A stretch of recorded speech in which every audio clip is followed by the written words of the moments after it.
Hey there, and welcome to today's Explainer. Today, we're setting out on an absolutely incredible journey, one that challenges, well, arguably one of the most stubborn limitations of our modern society. We're going to explore the different types of knowledge out there, and specifically, we're looking at why validating the non scientific is absolutely essential if you want to live a deeply realized life. So, I want to start off by posing a pretty provocative question directly to you. Is science the only way to find truth? Now, in our modern world, the default assumption is almost always a resounding yes, right? I mean, we've basically been conditioned to believe that if something can't be measured in a lab, it simply isn't real. But what if that assumption is fundamentally flawed?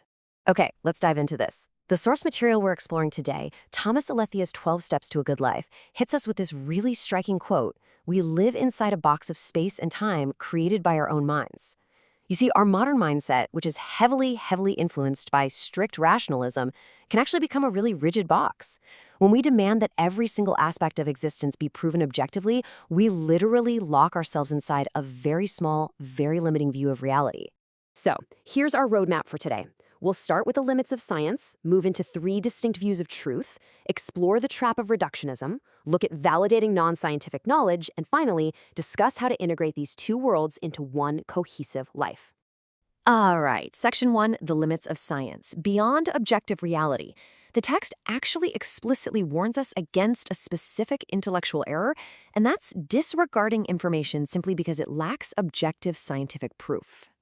Look, science is an absolutely unparalleled tool for investigating the physical universe.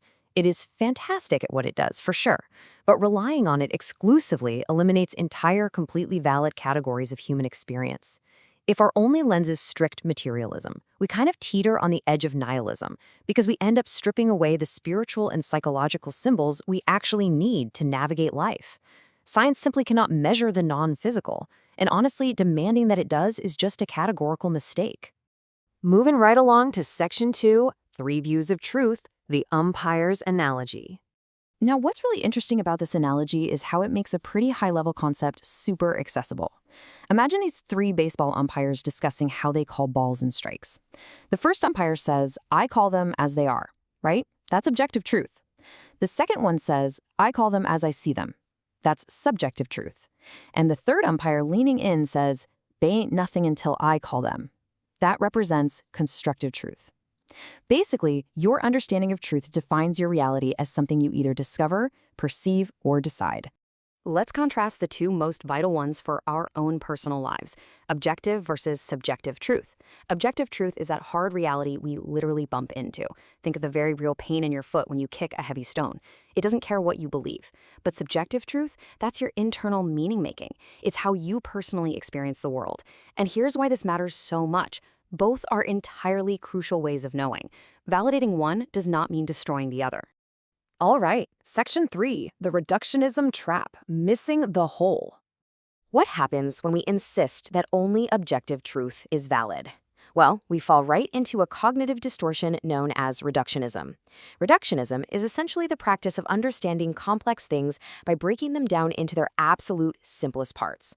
And hey, in chemistry or mechanics, this is highly effective. It works.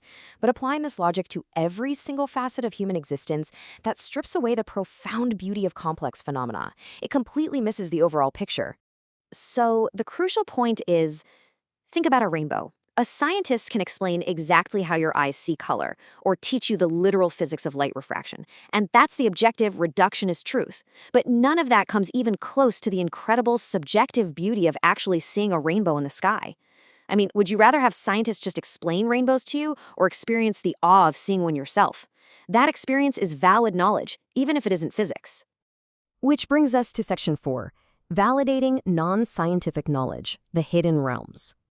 Consider this your direct permission to deeply value the parts of your life that can never, ever be proven in a laboratory. The text explicitly points out four distinct categories of knowledge that we desperately need: philosophy, spiritual concepts, mythology, and dreams. When you disregard your own subjective opinions or the profound symbols found in myth and dreams simply because they aren't, quote-unquote, based on science, you actively impoverish your own mind. These aren't just fantasies. They are the legitimate, necessary tools required for understanding the world and living a deeply realized life. These forms of knowledge are experiential and they're deeply personal. They require absolutely no external scientific validation to be real and useful to you. You are completely liberated from the pressure of having to scientifically prove your personal philosophies, your moral values, or your spiritual experiences to anyone else. They have value in their own right, and they're meant to be desired for their own sake.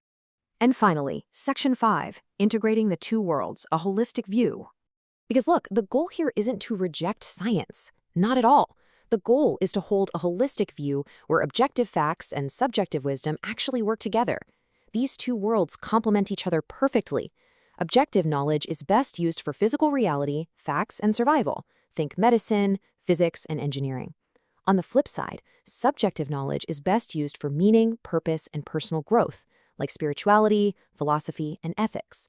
They serve entirely distinct yet perfectly complementary purposes. You really need both to be a whole human being. Actually, there is a vital warning we've got to cover here. Your subjective truths serve you best when they do not contradict objective truth. While your internal world is incredibly valid, healthy integration means you can't just ignore hard reality. Think about it. If you genuinely believe a closed glass door is open and you walk right into it, you're going to break your nose. Right? That's objective reality reminding you it's there. Integration means embracing spiritual meaning without slipping into delusion about the physical world. And this brilliantly illustrates an ancient Zen proverb, "The finger that points at the moon is not the moon." It reminds us that scientific definitions, words, and logic are just pointers. They are the map, they are not the territory. They point toward reality, but they are not the profound, ineffable reality of the universe itself. The undivided flowing experience of existence is something you just have to participate in directly. So I want to leave this final provocative question echoing in your mind today. How will you expand your worldview beyond the scientifically proven?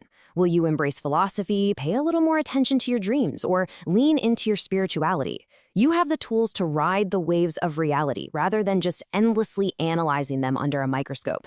Take that step on your own hero's journey today. Thanks so much for joining me on this explainer, and I will see you next time.